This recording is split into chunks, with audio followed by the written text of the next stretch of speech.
Good morning, everyone. It's my pleasure to introduce this morning Karin Edwards. She performs frequently in Canada and the US as soloist and collaborative artist, and as a member of the duo piano team Redekopp and Edwards. She has appeared as guest artist with the symphonies of Milwaukee, Winnipeg, Waukesha, Waukegan, Kenosha, DuPage, and Kishwaukee, and the New Philharmonic Orchestra and Fox Valley Orchestra, and others. She has taught and performed solo concerts in China and Laos, and as the Redekopp and Edwards duo, she has performed concerts in Canada, England, Japan, South Korea, and the United States. She's also active as a collaborative performer, and she toured many countries in Africa, Israel, and Europe, and has appeared as guest pianist at chamber music festivals with broadcasts on National Public Radio. Karin Edwards is right now a professor of piano emerita, retired recently from the Wheaton College Conservatory of Music, where she was honored with the Wheaton College Senior Scholar Achievement Award for excellence in performance and teaching. She is a graduate of the University of Manitoba and of Indiana University, where she did her master's and her doctorate, and her primary teacher was pianist Abby Simon. Today she will present about a look at Florence Price, Lita Grier, and S.C. Eckhardt-Gramatté, and their connection to Chicago. Please welcome with me, Karin Edwards.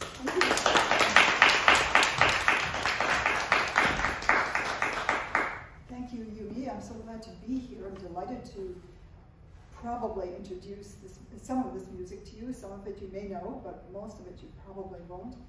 So I'm glad to be here to present this to you. So thank you to Yumi for all the arrangements, to Rachel, and to Thomas Souls for providing this wonderful space and gorgeous piano. So I've had a wonderful time exploring our three composers and their music, and I'm eager to share it with you. Two of our composers eventually settled in Chicago and lived here long term. Can you speak a little bit more into the microphone? Because is that better? Yes, much better. They can. All right, I'll try to remember. Remind me if I'm reminded. So two of them eventually settled in Chicago and lived here long term, Lita Grier and Florence Price. Two of our three composers have had works performed by the Chicago Symphony, the Eckhardt-Gramatté and Florence Price, and the third, Lita Grier, has had works commissioned by the Ravinia Festival. So that's quite remarkable with these three. So we'll begin with S.C. Eckhardt-Gramatté, or Sophie Carmen Eckhardt-Gramatté. She used her initials so people would not immediately dismiss her work, seeing that it was by a woman. Her life story is a truly remarkable one that reads like a novel, but I can only give you a taste of it today, and I'm reading my notes because I can go off on 100 different tangents and we'd be here for 3 hours. So forgive me for reading, but it keeps me on track. Eckhardt-Gramatté was born in Russia in 1899. She entered the Paris Conservatoire, and that's quite a journey from Russia to Paris, I won't go into right now. But she entered the Paris Conservatoire at age 9 on both the piano and the violin. Debussy, Ravel, and Saint-Saëns were her examiners, can you imagine? And Fauré was the director of the Conservatoire. She performed debut recitals at the age of 11 in Geneva, Paris, and Berlin, performing her own works for piano in the first half and for violin in the second half. And that included the Beethoven Kreutzer violin sonata, which you know is very difficult. And as she said, I was a triple performer. I performed on both instruments and performed my own compositions in each half. She began composing at age 6 and wanted to study composition at the Conservatoire along with violin and piano. But she was told, who ever heard of a woman composer? You should be practicing. So that was discouraged, but she kept composing anyhow without instruction. Oh, I think I'm getting my notes mixed up. I want to show you, however, one of her later pieces before we get to the children's pieces. She had a big career in Europe as pianist, violinist, and composer. Leopold Stokowski heard her, believed in her great talent, and invited her to perform her own works for piano and for violin with him and the Philadelphia Orchestra. She also performed them with Frederick Stock and Chicago Symphony, so that's her connection to Chicago. This was in the early 1930s. Eventually, she ended up in Winnipeg, that's another long story, where I got to know her and asked her which work of hers I should learn. As a college student, I thought, you know, it's up to us to introduce new music, because the great artists were not, at that time, they were not doing anything unusual. So she said, you should learn my Fifth Sonata, it is my best one. As you can tell, she was quite a character. So to give you an idea of the quality of her compositions, Marc-André Amelin, you know that name, has recorded all 6 of her piano sonatas available as a CD set. So I would like to play an excerpt from the Fifth Sonata, and I'm doing the more difficult work first, so again, you won't write her off as a woman composer, but see how complicated her later works were. The texture is orchestral, very full-bodied, and contrapuntal. The piece is tonal. You may have to stretch your ears to find that tonality, because it is in an extended tonality, but it really does center around the note D. So we'll begin with that. An excerpt from the Fifth Sonata.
She said it was a one-movement work, but there really are 3 separate sections, which we could call 3 movements.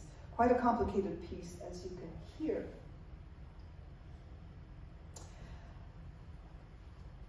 By this time, Eckhardt-Gramatté had certainly established herself as a serious composer and did not want her childhood pieces published.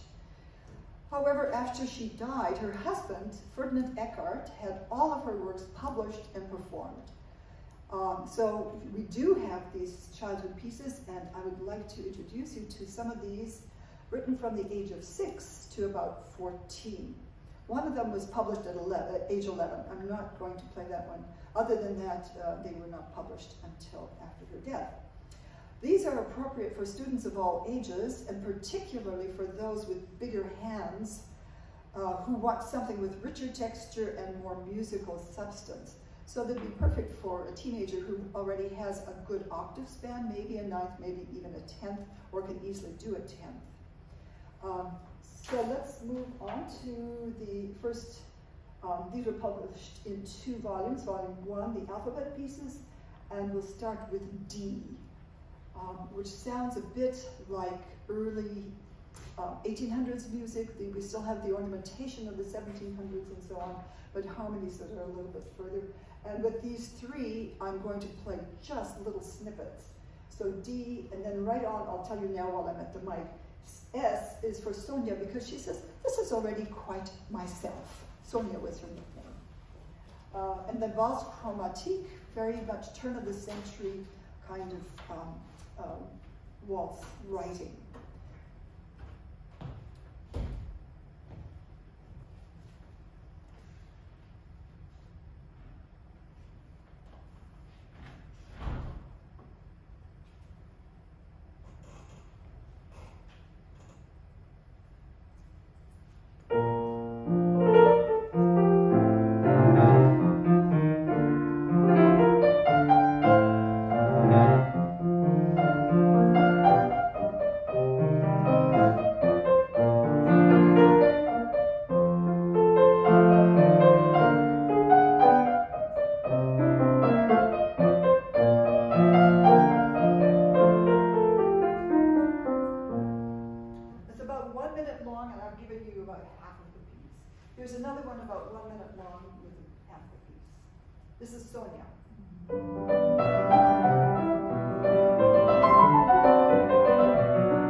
And that could go quite a bit faster if somebody is really full of adrenaline and energy.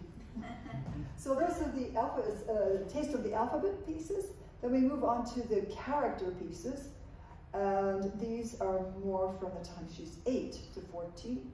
Bois, a surprise, is in 5/8 time, which is fairly adventurous for a young person.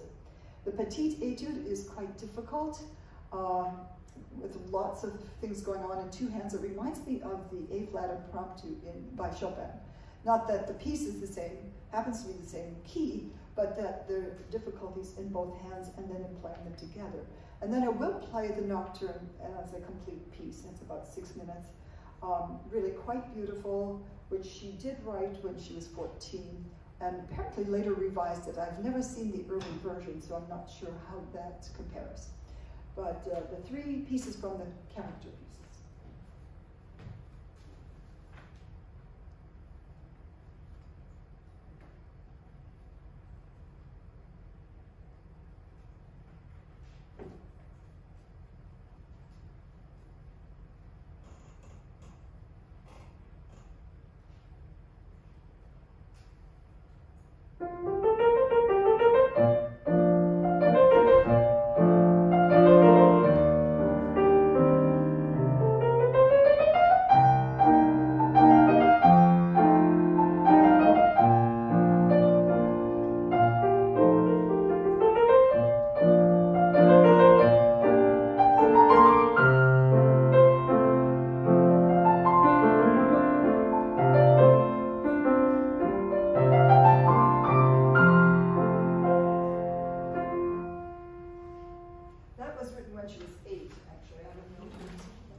Yes, and listen for this lovely cascade of parallel chords.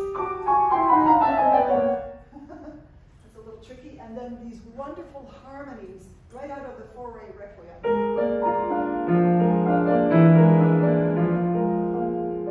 Always reminds me of the Fauré Requiem.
And I realized I never showed you what you look like.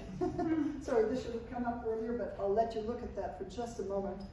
And I'll take a minute to say the picture on the left is the way I knew her when she was really happy. She was often very suspicious of people because she didn't know if they liked her music or not.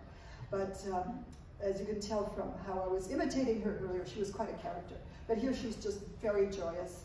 And these, of course, are pictures from earlier in her life. I'm going to talk a little bit about Lita Grier while you still absorb that. Just because I forgot to use that earlier. How many of you know the name Lita Grier? Have you ever heard of her? Good, excellent, excellent. Well, I came across her when I performed her flute sonata, very fine flute sonata with flutist Anita Reeder. Anybody know Anita? Yes, she's a wonderful flutist. And we were doing some playing together for a time, and I really liked this flute sonata. Lita Grier was 19 when she wrote this, and it was good enough that Julius Baker, who was teaching at Juilliard and Curtis at various times, and was also the principal flutist of the New York Phil, declared it an important addition to the flute repertoire. Have you played it, Amy? No, okay. Later, I found her piano sonata at Performers Music. You know how perhaps they still have these racks of new music, and I saw the name Lita Grier, and I thought, oh, she wrote something for piano, let's check it out. Eventually, one of my students performed it on her recital. That was just the year I retired, 2021, and we both really enjoyed it, so I thought I would bring that to you today. Grier was a promising talent. Now let's give you a picture of her. She's there in the middle with the blue shirt, leaning her head against, I don't know who. Anybody know who these other people are? Do you recognize any of them? I'm assuming it's at Ravinia, because look at the red seats and so on. But I'm not sure. She was a promising talent from a young age, studying at Juilliard with Peter Menon at age 16. But at a certain point, she gave up composing for about 30 years due to life circumstances. Life circumstances often have interesting consequences. She was also told along the way that women do not compose. I don't know if that affected her 30-year gap, but eventually she settled in Chicago, and composing again, she received performances and commissions, including 4 commissions from the Ravinia Festival. She passed away just a few weeks ago in March at age 87. I was thinking, you know, I should really contact her, and then I was looking around on the website, on the Googling her name, and I saw this obituary, which was just published a few days ago. You could still find it there. Her website includes sample tracks of some of her works, including songs sung by our wonderful Chicago soprano, Michelle Redekopp. Do you know that name? Wonderful soprano. She was asked to do a CD with Welz Kaufman at the piano. I think Welz Kaufman was the director of the Ravinia Festival for some time. The sonata is challenging, but manageable for a teenager or young adult. Again, especially one with bigger hands. You either have to be able to somehow do a 9th and a 10th, or be able to reach it. I will play the complete first movement, and then brief excerpts of the other movements, just so you see what the other movements are like. The second movement and third movement, they are quite simple, especially the second movement. Now they have harder middle sections, which I won't be demonstrating for you, but quite manageable. And the last movement depends what tempo you take. It could be manageable or it could be quite virtuosic. So here is Lita Grier's piano sonata, the only one that we know of. On her website, it only lists 3 piano pieces, and this is one of them.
strange places to stop, but we're trying to watch our time here, right?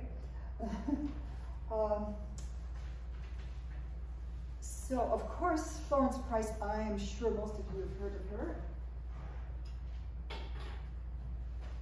and have probably heard quite a few sessions about her. She's in the air these days at conferences and sessions like this, and a growing number of performances. I saw that Michelle Cann, C-A-N-N, has been performing her concerto in many different countries and actually many different cities.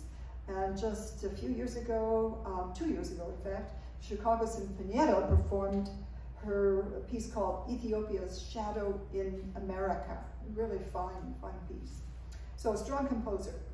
Like Lita Grier, Florence Price settled in Chicago, teaching piano extensively and composing prolifically.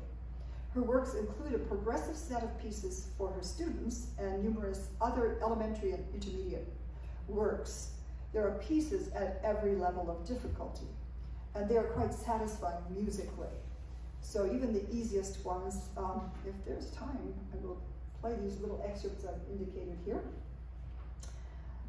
Let me show you, in fact, I think we have time. Let me show you these early pieces. You have them listed here. I'll just give you a tiny taste. Climbing Up the Mountain, it's 2 lines. I'll play it a little bit faster than a student might, just to save time. And then Crisscross, which I enjoyed a lot myself. It's really fun. So I'm sure students would enjoy it if the hands are crisscrossing. And then we'll look at the second volume.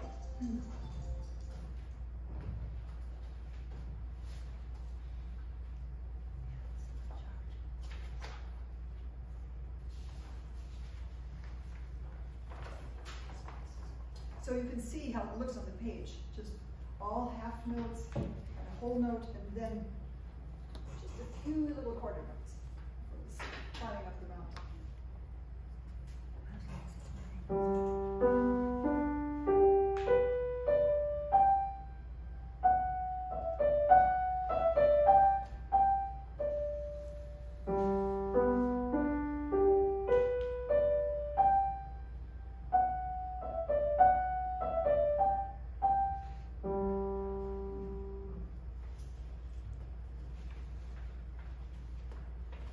Crisscross.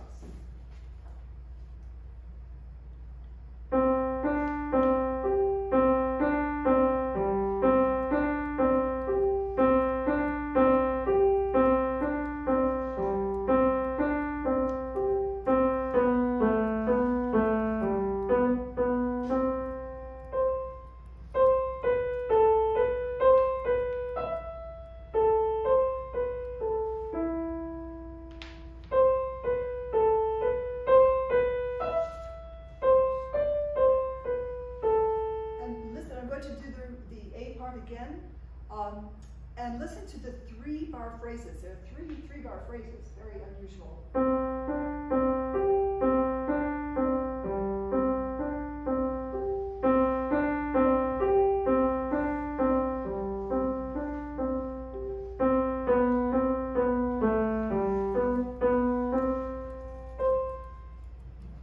So that's from the volume edited by one of the 2 volumes, edited by Leah Jensen Abbott. Perhaps you know her and have heard her speak.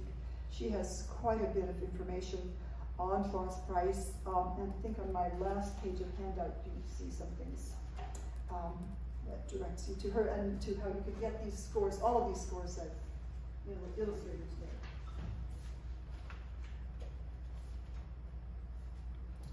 Then the second album, again, fairly brief, but I do want to play Dragonflies, which is really fun, and Down a Southern Lane. I might cut the return of that. It's an ABA form. But let's do Dragonflies all the way through, and he's part of Down a Southern Lane.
to think of a hot, sleepy summer day in the south.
With a beautiful transition with the really marvelous chords.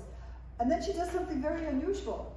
She says possible ending, or she gives an alternate ending, and you can imagine as a teacher she would say, what would you like to do? Why don't you compose your own? So, and you could hear how advanced her harmonies were, and I didn't point out some other things in the composition, but you know, parallel fourths and so on, and wonderful voice leading. So these are beautifully written. These volumes are edited by Barbara Garvey-Jackson, who's also done a lot of research on Florence Price. All right, then we get to the sonata. Do any of you play it or teach it, the sonata? Yes. We had it also in the competition, second movement. Second movement. Oh, okay, well then I won't even play all of that for you, because you know it very well. And I realized in learning it and working on it that there are different ways to play it. Do you play it very slowly and very meditatively, or I'll show you a little bit of where I am at with the second movement. But let's hear part of the first movement. But I think I have more to say about Florence Price.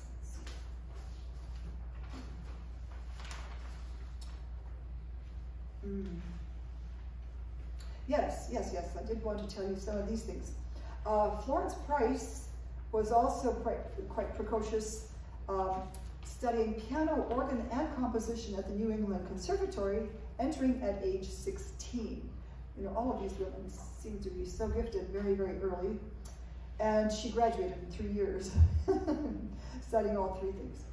In the early 1930s, she won a prize for her symphony in E minor, which was performed by Frederick Stock and the Chicago Symphony, the same time period in which the Chicago Symphony and Frederick Stock performed Eckhardt-Gramatté's work.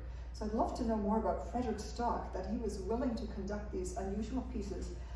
1930s, early 1930s, pieces by women composers. This is really quite amazing. If you know more about him, I'd like to know. Florence Price also won a prize in the 30s for this piano sonata, parts of which we will hear now. This work is orchestral in concept with full texture and inner voices, and displays African influences such as syncopated rhythms, tari, pompa, as you know, in the slow movement. But even in the first movement, once we get past the introduction, tum-dum, pom-pee-dum-pee-dee-yum-pum. But the music is her own material. It's not borrowed. There's one tiny reference in this first movement to Nobody Knows the Trouble I've Seen, but other than that, it's all her own material. And as with the music of Eckhardt-Gramatté and Lita Grier, it really helps to have bigger hands. And maybe you discovered that in the slow movement. So let's hear some of the sonata. And I'm playing just the exposition of the first movement.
quite challenging, but certainly worth the effort.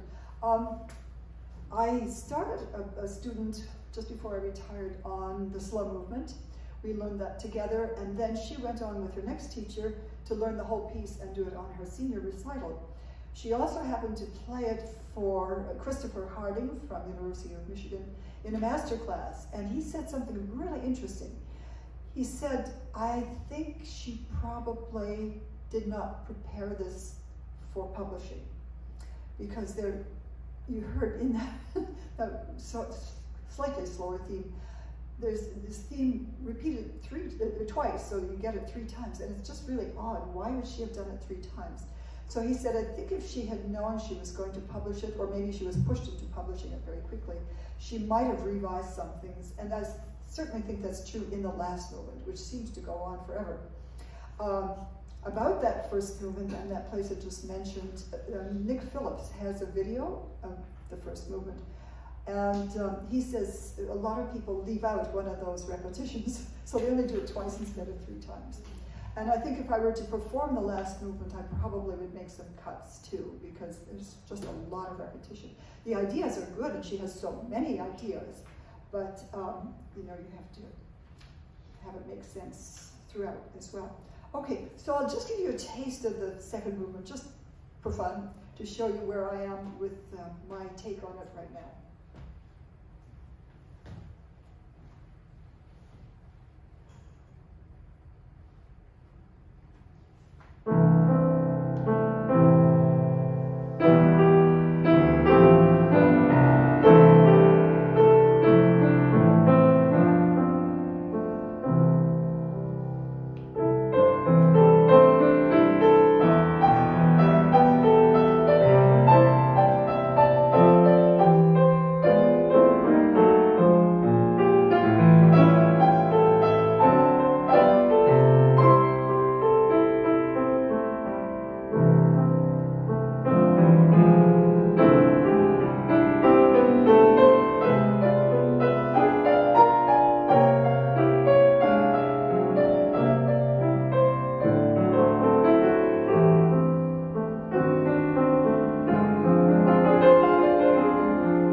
So check with me in a month, I may have changed time. But isn't that one of the delights of music, that we keep exploring and we find different ways to do things? The scherzo begins very innocently. Look at it on the page, just 8 notes in triplets. But very quickly it gets into difficult things, parallel chromatic thirds, and octaves, virtuosic octaves, and through a descending diminished 7th arpeggio. So I will not play much of this for you, but just to give you a taste. So about 3 pages worth.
student who would really like to play that, or perhaps you would yourself.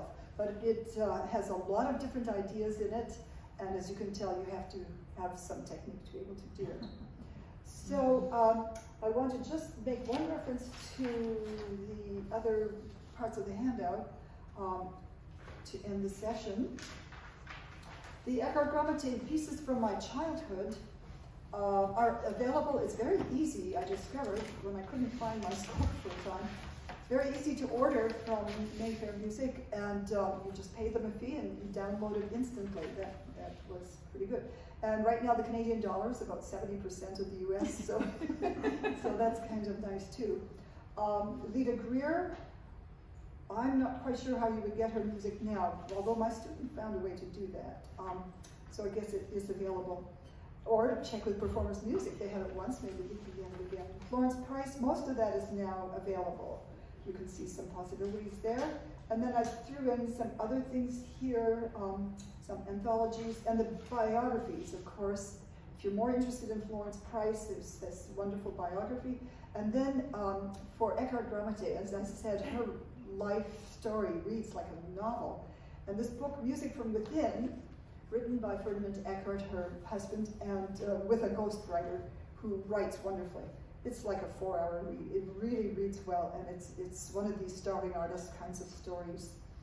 And then some examples of piano works and some notes from various sessions at NCKP and so on. And this was very helpful.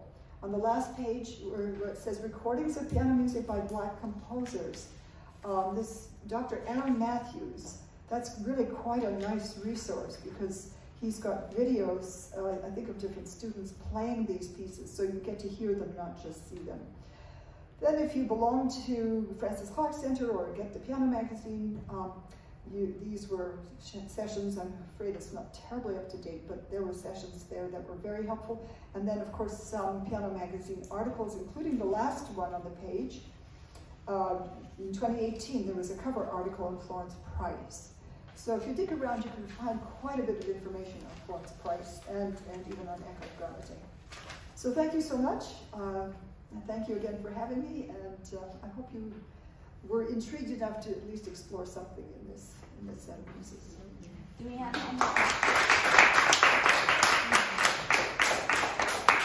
any questions? Yeah, Amy has a question. Yeah. For the second album of piano pieces, what leveling would you say that is? Florence Price? Yes. Oh, I'm not an expert on levels. You can take a look at it to see what you think. Okay. I'm just always there because I don't teach that level so much. So, I mean, I hadn't for a long, long time. I was teaching college students, you know, so I really can't tell you.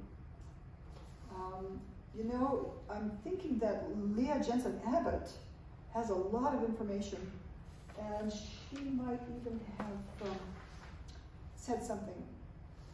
You can find some of her things online, and she may say something about that. Or perhaps, let's see, the second, are you talking about the Barbara Garvey Jackson book? Correct. Yeah, let's see if she says anything. She probably doesn't have it. But I understand that some of these are now in the new Jane McGraw updated piano literature book. So that would be a great source.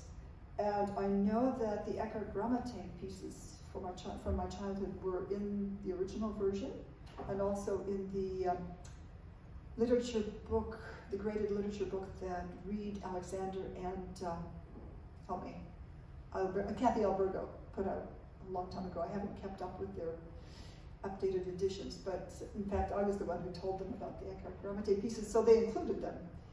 So it may be in Jane McGraw as well. So, yeah, are there other questions? Thank you. Karen, thank you so much for that beautiful and very mesmerizing presentation. I have lots of compliments in the chat. Oh. They are very grateful for the handout. I think it's really a treasure chest to find more about these underrepresented composers and women composers. I feel so little. These are all prodigies, and we don't know much about them. So it's wonderful that you did that research on them. We came just from the business meeting, and I was just busy setting up all the technical stuff, thinking about it, and then you started playing, and you were able to really captivate us and take us with your beautiful playing. Thank you so much. Well, it's the music, isn't it? Yes, and I really appreciated also your openness of the interpretations.